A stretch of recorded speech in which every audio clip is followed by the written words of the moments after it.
কর্মকারের একটা প্রশ্ন ছিল, ওটস খাওয়া ভালো স্যার? দেখুন, এটাও খুব মানে বিতর্কিত কোশ্চেন। এখন আমি যদি বলি যে না, ডাইরেক্টলি বলবে যে এর অনেক উপকার আছে, উপকার অবশ্যই আছে। এখন ওটস খাওয়া ভালো কি খারাপ, তার থেকে আমি বলবো যে ওটস খাওয়া আমার ভালো, এটা যদি আমাকে জিজ্ঞেস করেন আমি বলবো আমার একদম ভালো না।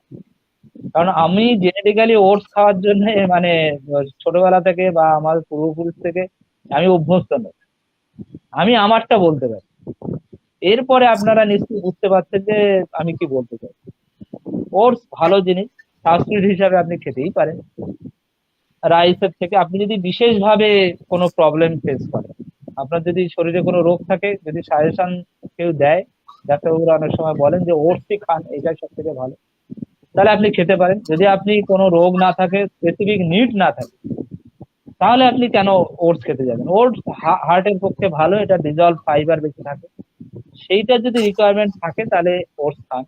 কিন্তু আপনি যদি নর্মালি ভেবে থাকেন যে না আমি কালকে থেকে ওটস খাওয়া ভালো বলতে মানে আমি কালকে থেকে এবার রুটি টুটি বাদ দিয়ে বা আমি ভাত বাদ দিয়ে, যেটা আমি সাধারণত খাই সেটা বাদ দিয়ে ওটস খাবো, তাহলে আমাকে বললে আমি সেটা করবো না।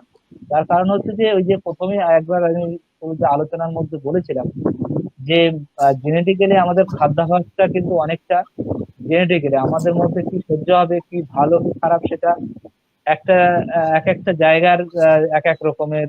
যেমন অনেকেই বাঙালিরা যেমন সারাদিন রুটি খেয়ে থাকতে পারবে। আমি যদি কোশ্চেন এখন বলি যে রুটি খাওয়া ভালো না ভাত খাওয়া ভালো, এর কি আনসার ড্র করবেন? আনসারটা একটাই, যে যার যে যেটাতে অভ্যস্ত। অনেকে আছে ভাত সারাদিন যদি রুটি খায়, এক বেলাও খায়, তার ঘুমই আসবে না, সে আর সহ্য করতে পারে না। অনেকে আছে যে যেমন মানে আমি আমি আমারও দিনের দিনে যদি একবারই অ্যাটলিস্ট ভাত না খাই, তাহলে আমার মনে হয় যেন কিছু একটা খেলাম না, কিছু একটা পাইনি সারাদিন মনে হয়। তো এটাতে আমরা অভ্যস্ত। কিন্তু পাঞ্জাবে যারা বসবাস করে তারা তো সারাদিন রাত রুটি খায়, মানে আটার উপরেই বেস করে। তাহলে আমি যে মানে সেখানে কিন্তু আমি বলতে পারি না যে আটা খাওয়া খারাপ, আমাদের ভাত খাওয়াই খারাপ। তো এটা হচ্ছে অভ্যাসের ব্যাপার। আমরা কিন্তু জেনেটিক্যালি যে খাদ্যাভ্যাসের মধ্যে দিয়ে বড় হয়েছি, আমাদের সেইভাবেই তৈরি। তো সেই হিসাবে আমাদের স্টেপল ফুড, রেগুলারের ফুডটা সেইভাবে মানে চুজ করা উচিত, যদি আপনার স্পেশাল কোনো প্রবলেম না থাকে। এখন অনেকে ডায়াবেটিক, তাদের বলা হয় যে ভাত একদমই খাবেন না। হতেই পারে, সেটা তো ট্রুথ। অবশ্যই গ্লাইসেমিক ইন্ডেক্স এর হিসাব করলে ওটস ভালো। গ্লাইসেমিক ইন্ডেক্সের যদি হিসাব করেন, তাহলে রুটি ভাতের থেকে একটু ভালো।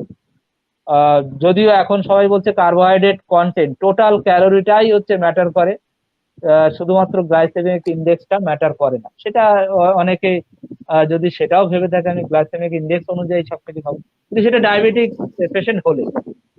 না হলে নর্মাল যদি আপনি হার্টের পেশেন্ট হন, তাহলে হয়তো ওটস এর কোনো কিছু স্পেশাল নিড আপনার থাকতে থাকতে পারে। যদি দুটোর মধ্যে কোনোটাই বা বা আরো কোনো স্পেশাল নিড না থাকলে কেন আমি আপনি ওটস খেতে যাবেন?